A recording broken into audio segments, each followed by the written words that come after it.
Digital Bangladesh হওয়ার পাশাপাশি যেটি হয়েছে সেটি হচ্ছে অনেকে দেশের বিরুদ্ধে অপপ্রচার চালাচ্ছে সামাজিক যোগাযোগ মাধ্যমে, অনলাইনে, অর্থাৎ ডিজিটালি বাংলাদেশের বিরুদ্ধে অপপ্রচার চালাচ্ছে।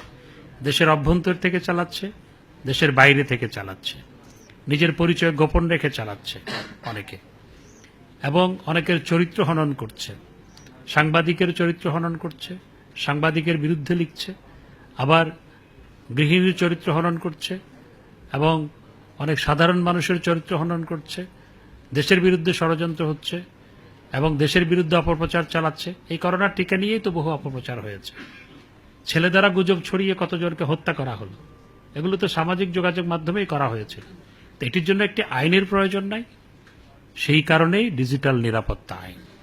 ডিজিটাল নিরাপত্তা আইন বাংলাদেশের সব মানুষকে, লেখক, বুদ্ধিজীবী, সাংবাদিক, গৃহিণী, কৃষক, চাকুরিজীবী, সাধারণ মানুষ, খেটে খাওয়া মানুষ, রিকশাওয়ালা ভাই, সবাইকে ডিজিটাল নিরাপত্তা দেওয়ার জন্য ডিজিটাল নিরাপত্তা আইন। এটি দেশের স্বার্থে সবাইকে সুরক্ষা দেওয়ার জন্য এই আইন। সুতরাং এই আইনে কেউ যদি দোষী সাব্যস্ত হয়, দোষ করে, তিনি গ্রেপ্তার হন। তবে কারো জেলখানার ভিতরে মৃত্যু কাম্য নয়। যে কারো মৃত্যুর জন্য আমি নিজেও ব্যথিত।